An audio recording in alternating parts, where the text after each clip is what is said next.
너희가 부모를 부모로 생각 안 하고 집을 뺏을 생각을 하는데 어떻게 가족이 되겠니? 이제 연락하지 마라. 엄마 잠깐만요. 오해예요. 제발 들어보세요. 오해? 집 한 돈 달라는 메시지까지 보내놓고 오해라고? 엄마, 그게 아니라. 부모를 돈줄로만 생각하는 자식은 이제 잊을 거야. 다시는 연락하지 마. 엄마. 영상을 시작하기 전에 오른쪽 하단 구독과 좋아요 버튼을 눌러주시면 더 많은 분들께 이런 감동적인 이야기를 전해드릴 수 있습니다. 알림 설정도 해두시면 영상이 올라올 때마다 가장 먼저 만나보실 수 있습니다. 안녕하세요. 올해 68세가 된 김순자입니다. 20년간 해장국집을 운영하며 홀로 아들을 키워냈습니다. 처음엔 정말 행복한 가족이라고 생각했거든요. 남편이 세상을 떠나고 혼자 살아가던 중에 아들 부부가 전세 만기로 어려움을 겪는다고 하더라고요. 엄마, 전세금을 못 구해서 집을 나가야 할 것 같아요. 어떻게 하죠? 그럼 우리 집으로 오거라. 혼자 사는 집이 너무 크기도 해. 어머니, 정말 괜찮으세요? 너무 죄송해요. 무슨 소리야. 가족끼리 뭘. 오히려 손자랑 같이 살 수 있어서 좋지. 그렇게 아들네는 저희 집으로 이사를 했어요. 처음엔 정말 행복했거든요. 할머니, 오늘 할머니 방에서 자도 돼요? 그럼 우리 손자랑 같이 자볼까? 할머니가 제일 좋아요. 며느리도 처음엔 좋아했어요. 어머니가 계시니까 든든해요. 아이도 할머니를 너무 좋아하고요. 남편의 빈자리를 아들 가족이 채워주는 것 같았어요. 이게 제가 그려왔던 말년의 모습이라고 생각했거든요. 그런데 첫 번째 명절이 다가오면서 모든 게 달라지기 시작했어요. 설 연휴를 일주일 앞두고 있었어요. 저는 장을 보러 나갔다가 집에 돌아왔는데 현관문 앞에서 며느리의 목소리가 들리더라고요. 친정어머니와 통화하는 것 같았어요. 엄마, 그래도 명절 정도는 양보하셔야 되는 거 아니야? 2달 전부터 계획한 여행인데 지금 와서 취소할 수도 없고 시어머니한테는 아직 말 안 했어. 어떻게 말씀드려야 할지 모르겠어. 이상했어요. 무슨 여행 이야기를 하는 건지. 저는 살금살금 들어가서 문을 열었어요. 다녀왔다. 아, 어머니 오셨어요? 장 보시느라 수고하셨어요. 며느리는 급하게 전화를 끊었어요. 그때까지도 저는 별 생각이 없었거든요. 그런데 저녁 먹을 때 아들이 갑자기 말을 꺼내더라고요. 엄마, 죄송한데 설에 처가 식구들하고 여행을 가게 됐어요. 여행. 명절에? 갑자기 결정된 건데 처갓집에서 베트남 여행을 예약해놨다고 하더라고요. 갑자기 결정됐다고? 저는 며느리가 친정어머니와 한 통화를 떠올렸어요. 2달 전부터 계획했다고 분명히 말했는데 아들은 갑자기 결정됐다고 거짓말을 하고 있었어요. 어머니도 같이 가실래요? 친정에서 전부 부담해준대요. 며느리가 끼어들었어요. 하지만 목소리에 진정성이 전혀 없었어요. 마치 형식적으로 물어보는 것 같았어요. 아니야. 너희끼리 잘 다녀와. 정말 괜찮으세요? 괜찮다고 했잖아. 그렇게 설날 당일 저는 생전 처음으로 혼자 명절을 보냈어요. 떡국을 끓여 혼자 먹으면서 눈물이 났어요. 이런 게 가족인가 싶었어요. 아들한테 카톡이 왔어요. 엄마, 잘 지내세요? 베트남 날씨 너무 좋네요. 사진도 보내왔어요. 처가 식구들과 함께 웃고 있는 모습이었어요. 저는 답장을 보내지 않았어요. 그 이후로도 매 명절마다 똑같았어요. 추석에는 일본, 어린이날에는 제주도. 항상 처가와 함께였고 저는 항상 혼자였어요. 엄마, 이번 추석에도 처갓집하고 온천 여행 가게 됐어요. 또, 죄송해요. 다음엔 꼭 같이 가요. 다음은 언제일까요? 저에게 다음이 있기나 할까요? 그러던 어느 날 손자의 운동회가 있다는 소식을 들었어요. 저는 너무 기뻤어요. 오랜만에 가족 행사에 참여할 수 있다는 생각에 며칠 전부터 준비했어요. 운동회 날 뭐 입고 갈까? 옷장을 뒤져서 가장 단정한 옷을 골라 입었어요. 손자가 저를 보고 자랑스러워할까봐 머리도 미용실에서 새로 했고요. 운동회 당일 저는 조금 늦게 도착했어요. 학교 운동장을 둘러보니까 아들과 며느리가 벌써 와 있더라고요. 그런데 이상한 게 처가 식구들도 모두 와 있었어요. 그들은 운동장 가장 앞쪽 제일 좋은 자리에 돗자리를 깔고 앉아 있었어요. 김밥도 싸오고 음료수도 준비해서 완전히 자리를 잡은 상태였어요. 저는 그쪽으로 걸어갔어요. 나 왔어. 아, 어머니 오셨어요? 며느리가 인사는 했지만 자리를 비켜주지는 않더라고요. 저는 어디 앉아야 할지 몰라서 서 있었어요. 어머니, 늦게 오시다 보니 앞쪽은 자리가 다 찼네요. 저기 맨 뒤쪽에 자리가 있어요. 아들이 가리킨 곳은 운동장 맨 뒤쪽이었어요. 아이들 모습이 잘 안 보이는 곳이었어요. 아, 알았어. 저는 혼자서 뒤쪽으로 가서 작은 돗자리를 깔고 앉았어요. 앞에는 처가 식구들이 7명이나 되어서 화기애애하게 앉아 있고 저는 혼자 외톨이가 되어버렸어요. 달리기 경주가 시작됐어요. 우리 손자가 나왔어요. 할머니, 손자가 저를 향해 손을 흔들었어요. 저는 깜짝 놀라서 손을 흔들어 줬어요. 여기야. 할머니 여기 있어. 그런데 손자는 제가 있는 곳이 아니라 앞쪽을 바라보고 있더라고요. 외할머니를 보고 인사한 거였어요. 처가 식구들도 모두 일어서서 응원했어요. 저만 혼자 뒤에서 조용히 앉아 있었어요. 경주가 끝나고 손자가 3등을 했어요. 처가 식구들은 모두 일어서서 박수를 치고 사진을 찍었어요. 사진 찍자. 다 같이 모여. 아들이 소리쳤어요. 그런데 저를 부르지는 않더라고요. 처가 식구들과 아들 가족만 모여서 사진을 찍었어요. 저는 멀리서 그 모습을 바라보면서 마음이 너무 아팠어요. 저도 손자 할머니인데 왜 저만 빠져야 하는 걸까요? 운동회가 끝나갈 무렵 아들이 저에게 왔어요. 엄마, 처가 식구들하고 저녁 먹고 갈 건데 같이 가실래요? 말은 같이 가자고 했지만 표정이 영 내키지 않아 보였어요. 아니야. 나는 집에서 먹을게. 그럼 먼저 들어가세요. 그렇게 저는 또 혼자 집으로 돌아왔어요. 그렇게 시간이 흘러 추석이 다가왔어요. 이번엔 또 어디로 여행을 갈까 싶었는데 역시나 예상이 맞았어요.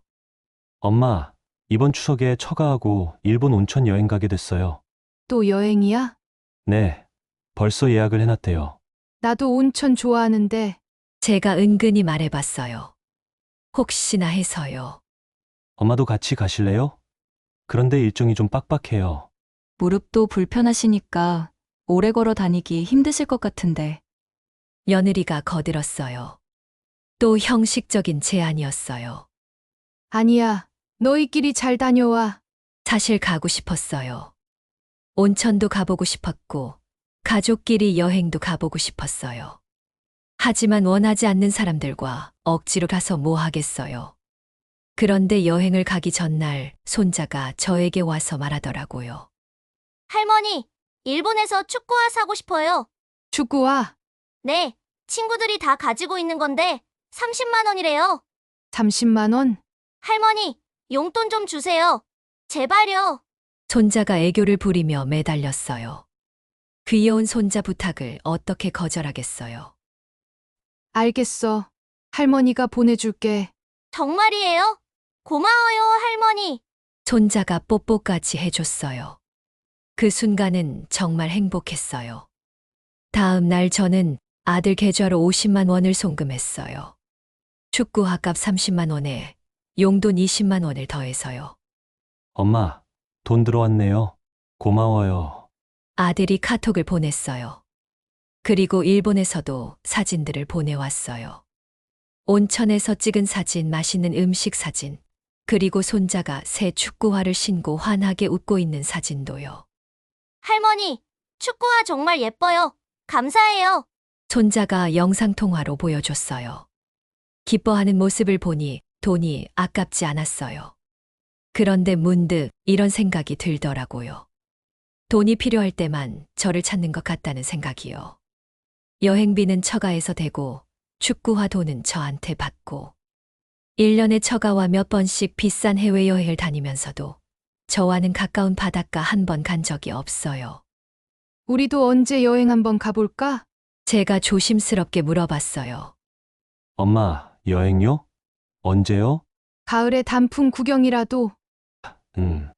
시간 되면 생각해 볼게요. 생각해 본다는 말만 하고 끝이었어요. 처가와는 벌써 다음 여행 계획까지 세워두면서요. 명절에는 혼자 두고, 운동회에는 뒤쪽 자리에 앉혀두고, 돈 필요할 때만 연락하고. 이게 가족인가요? 그러던 어느 날이었어요. 저는 병원에 진료를 받으러 갔다가 집에 돌아왔어요.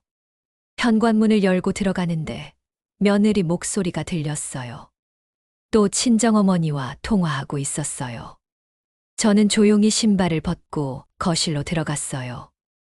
며느리는 안방에서 통화하고 있어서 저를 못 봤나 봐요. 엄마, 정말 괜찮을까? 시어머니는 아직 모르시지? 제 이야기를 하는 것 같았어요. 저는 숨을 죽이고 들었어요. 여행 몇 번 가서 집을 가져오면 남는 장사지. 뭐라고요? 집을 가져온다고요? 올해 안에는 명의를 가져와야지. 시간이 오래 걸리면 시어머니가 눈치챌 수도 있잖아. 시어머니는 따로 집을 구해드릴 생각이야. 작은 전세 하나면 되겠지? 저는 온몸이 얼어붙는 느낌이었어요. 이게 무슨 소리예요? 제 집 명의를 빼앗을 계획을 세우고 있었던 거예요. 응, 남편은 조금 미안해하긴 하는데 아이 교육비도 많이 들고 하니까 어쩔 수 없다고 하네. 그럼 알지. 그래서 명절마다 여행 가자고 해도 거절하시게 만드는 거야. 형식적으로 같이 가자고는 하지만 불편하게끔 해서 알아서 빠지게 만들었지 뭐. 저는 그 자리에서 주저앉을 뻔했어요. 그동안의 모든 일들이 다 계획된 것이었어요. 명절마다 저를 빼고 여행 가는 것도, 운동회에서 저를 뒤쪽에 앉게 한 것도, 형식적으로만 저를 초대하는 것도, 모든 게 다 계획이었던 거예요. 저는 숨이 막혔어요. 그동안 저를 이용만 한 거였어요. 제가 손자한테 축구화 사준 것도 그냥 순수한 사랑이 아니라 계획된 것이었어요. 조금만 더 참으면 돼. 집만 가져오면 시어머니는 요양원에 모시게. 치매기가 있다고 하고 보내면 될 거야. 저는 그 말을 듣는 순간 머리가 하얘졌어요. 요양원에 보낸다고요. 치매기가 있다는 거짓말까지 만들어서요? 며느리가 통화를 끝내는 소리가 들렸어요. 저는 급히 현관 쪽으로 가서 문을 크게 열었어요. 다녀왔다. 아, 어머니 오셨어요? 병원은 어떠셨어요? 며느리가 아무렇지 않게 나와서 인사했어요. 방금 전까지 저를 요양원에 보낼 계획을 세우던 사람이 맞나 싶을 정도로 자연스러웠어요. 별일 없어요. 그날 밤 저는 잠을 한숨도 못 잤어요. 천장을 바라보면서 계속 생각했어요. 정말 제가 가족인가요? 아니면 그냥 이용당하고 버려질 존재인 건가요? 며칠 후 아들이 저에게 말했어요. 엄마, 이번 주말에 또 일본 여행 가게 됐어요. 또 얼마 전에도 간 거 아냐? 처가에서 온천 패키지를 또 예약했대요. 2박 3일이에요. 이번에는 다르게 대답했어요. 아, 그래? 잘 다녀와라. 더 이상 서운함을 표현하지도 않았어요. 어차피 계획된 일이니까요. 엄마도 같이. 됐다. 너희끼리 가. 그들이 떠나는 걸 보면서 저는 마음속으로 계획을 세우기 시작했어요. 당한 건 당하고만 있을 순 없잖아요. 그들이 떠난 바로 그날 저는 부동산에 전화했어요. 급하게 집을 팔아야 하는데요. 금매세요? 그럼 시세보다 조금 낮게. 상관없어요. 빨리만 팔리면 돼요. 3일 동안 집을 보러 온 사람들이 꽤 많았어요. 위치도 좋고 평수도 괜찮아서 금방 계약이 성사됐어요. 계약금을 받고 일주일 후 잔금 날짜까지 정했어요. 아들 가족이 일본에서 돌아오는 날이 바로 잔금날이었어요. 완벽한 타이밍이었어요. 일본에서 아들이 사진을 보내왔어요. 엄마, 온천 정말 좋네요. 다음에는 엄마도 꼭 같이 가요. 다음은 없을 거라고 생각하면서도 답장했어요. 그래, 잘 다녀와라. 잔금날 아침 새 집주인이 이삿짐차와 함께 왔어요. 저는 이미 필요한 짐만 챙겨서 나갈 준비를 다 해놨어요. 오후 2시쯤 아들 가족이 여행에서 돌아왔어요.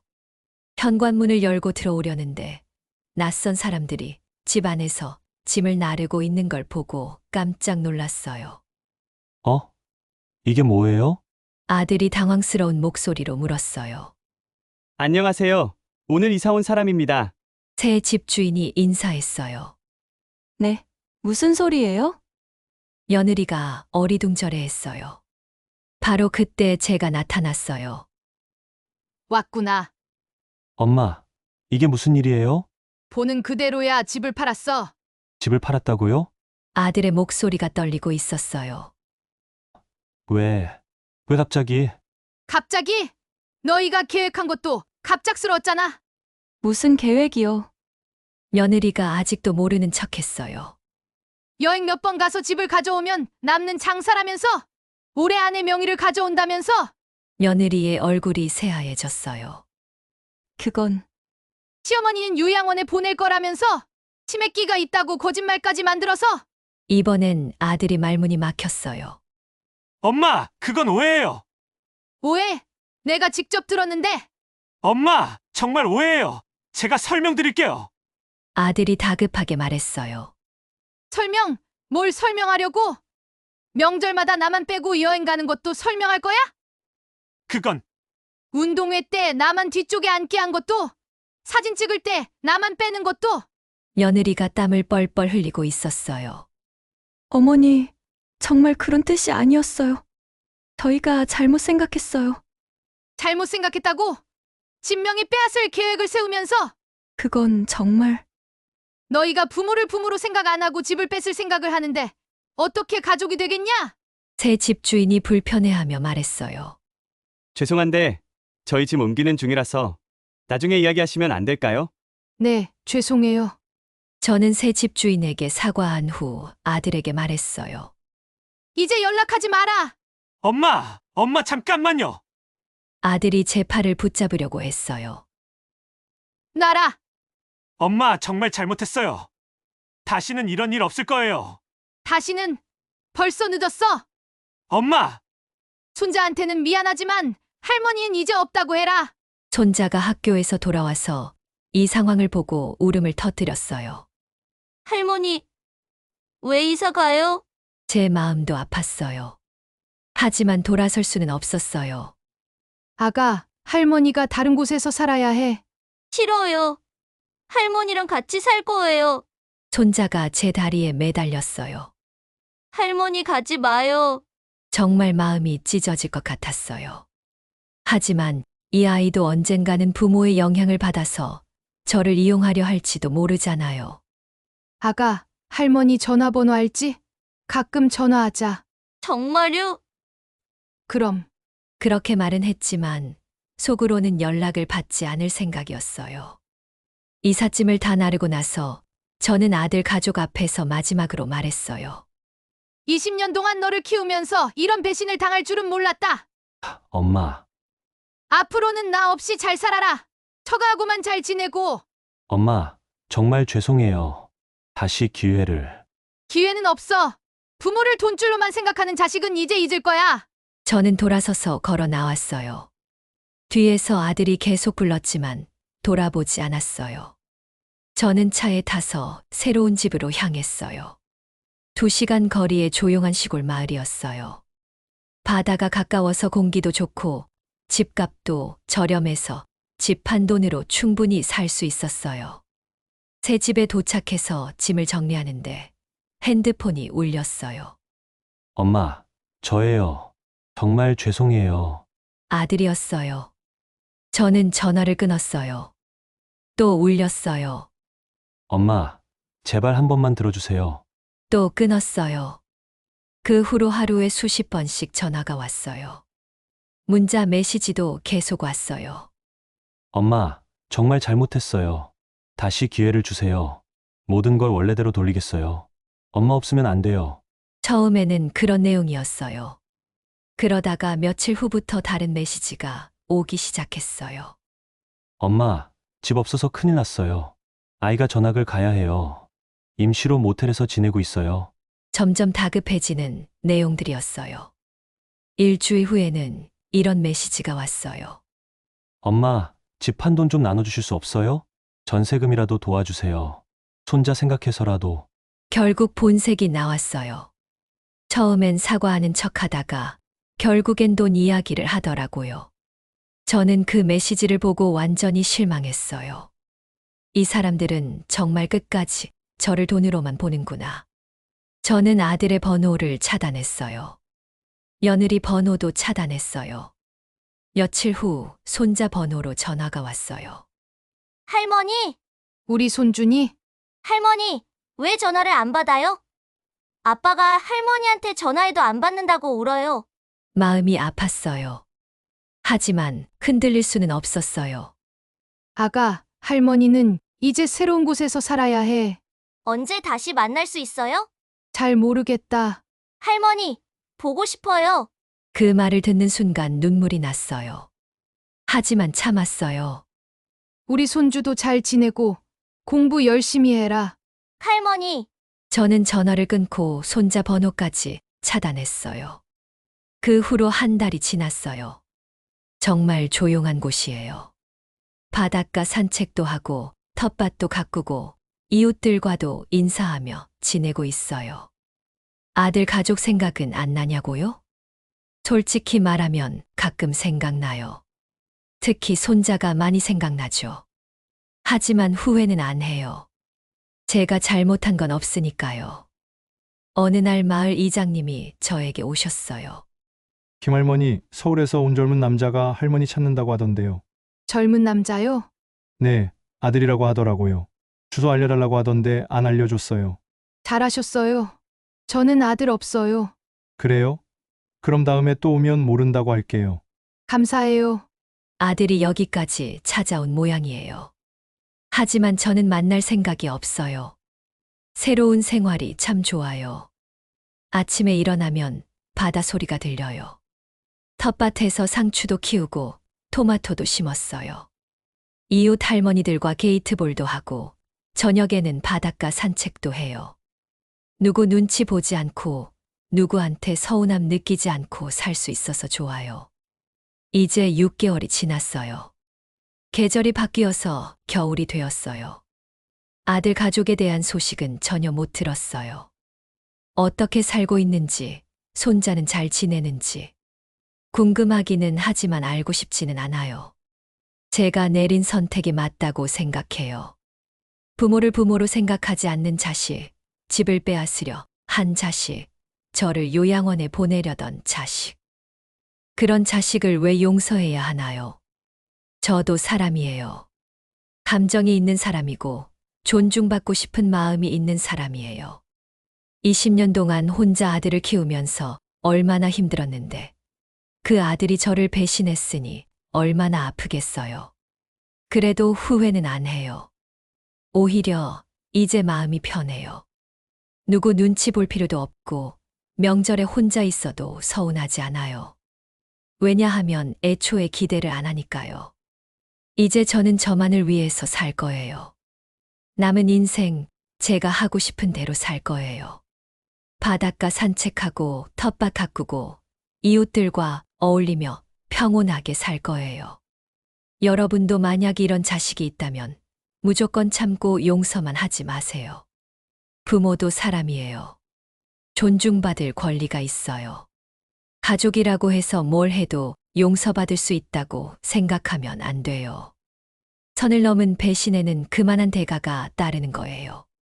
저는 제가 한 선택을 후회하지 않아요. 이제야 진짜 자유로워진 기분이에요. 68살에 새로운 인생을 시작하는 거예요. 늦었다고 생각하지 않아요. 이제라도 저를 위해서 살 수 있게 되어서 다행이에요. 여러분들도 가족이라는 이름으로 상처받고 계신다면 용기를 내세요. 때로는 연을 끊는 것이 서로에게 더 좋을 수도 있어요. 가족은 피로 맺어진 관계지만 그보다 더 중요한 건 마음으로 맺어진 관계라고 생각해요. 마음이 떠난 가족과는 굳이 함께 있을 이유가 없어요. 저는 이제 새로운 가족을 만들어 갈 생각이에요.